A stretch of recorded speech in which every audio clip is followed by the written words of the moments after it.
In this lecture, we will discuss the role of the Arctic in the Earth's energy budget and climate system. We will also discuss how scientists taking part in the MOSAiC expedition hope to improve our understanding of the Arctic's role in Earth's climate. The amount of energy the Earth gains from the sun and loses back to space varies across the Earth. These differences in energy gained and lost ultimately drive the weather and climate that we experience on Earth. As we see on this map of annual mean temperature, the difference in energy gained and lost across the Earth causes the tropics to be warm and the polar regions to be cold, with the mid-latitudes being an area of large temperature contrast.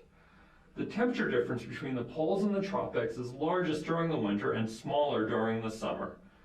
These temperature contrasts drive atmospheric and oceanic circulations, or create the weather that serve to balance the energy differences between the tropics and the polar regions. Satellite images like this one allow us to see convective thunderstorms, as we see over the Amazon rainforest and in the tropics, and large spinning cyclones at higher latitudes. Both of these types of storms, as well as tropical cyclones, are acting to move energy through the climate system to balance the energy differences from one location to another. Thunderstorms and tropical cyclones move energy vertically in the atmosphere from the warm, moist surface to the cooler heights of the atmosphere above. Large-scale cyclones, with their associated fronts, transport warm tropical air towards the poles and cold polar air towards lower latitudes. For all of these storms, their intensity increases as the temperature contrasts grow. The jet stream circling the planet at 30,000 feet also varies with temperature contrast and is strongest in the winter when the polar regions are coldest. One area of active climate research is aimed at understanding how storms in the jet stream change as the polar regions warm more quickly than lower latitudes. A key to unraveling the links between changes in polar climate and global weather and climate is an improved understanding of what shapes the energy and temperature distribution across our planet. To study this, we need to understand the Earth's energy budget.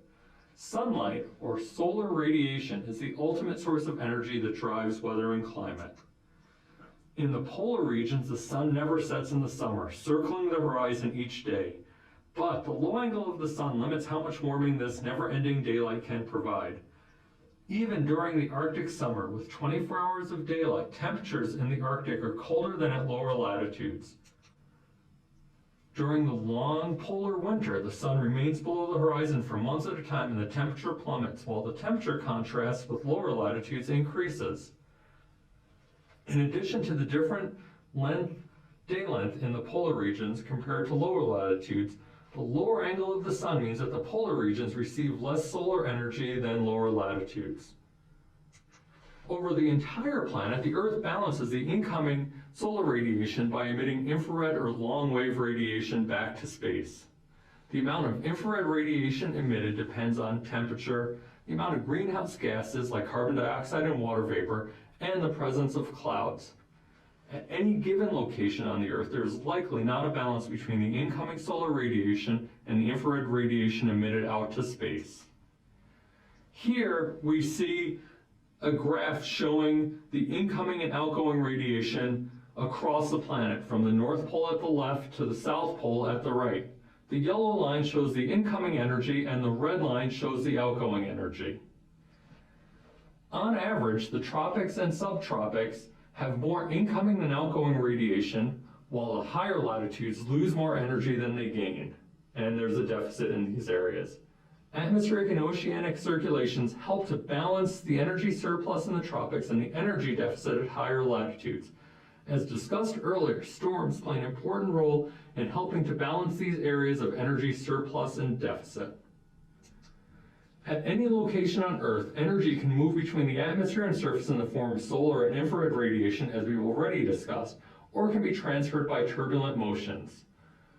This schematic shows the different ways that energy moves through the atmosphere.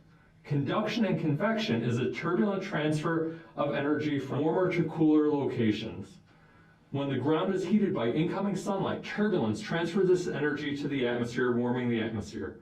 At night, when the ground cools by emitting infrared radiation, the atmosphere transfers energy from itself down to the surface, cooling the atmosphere. Evaporation of water at the surface is another way that energy can be transported in the atmosphere. When this evaporated water condenses to form clouds and precipitation, it releases energy and warms the atmosphere. The character of the Earth's surface and the presence or absence of clouds will alter both the radiative and turbulent transfers of energy. In the Arctic, the presence of snow and ice makes the surface reflective, as seen by the bright snow-covered surfaces in this aerial photograph of Arctic sea ice. This results in much of the incoming solar radiation being reflected back to space. But melting snow and glaciers or cracks in the sea ice called leads expose the darker surface below and cause more solar radiation to be absorbed. The presence of sea ice also alters how much energy is transferred by turbulent motions and how much moisture evaporates from the surface. When sea ice is present, the turbulent transfer of heat and moisture from the ocean to the atmosphere is greatly reduced.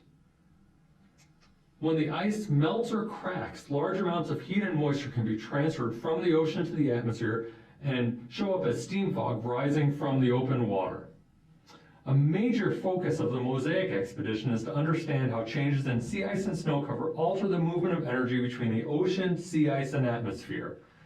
Leads like those shown here will be one area of great scientific interest during the expedition.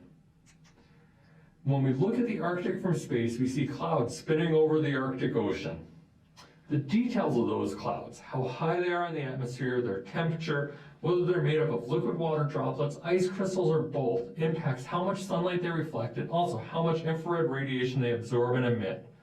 Another focus of MOSAiC is to study the impact of varying cloud types on the energy budget of the Arctic.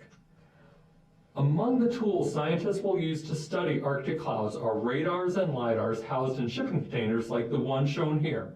These instruments will allow scientists to determine whether the clouds are made up of liquid, ice, or both, and when combined with instruments measuring solar and infrared radiation, will provide insights into how clouds alter the Arctic energy budget. Ultimately, the scientists taking part in MOSAiC hope to gain an improved understanding of how energy moves through the Arctic climate system so that we can better understand the impact of a changing Arctic on our planet's weather and climate.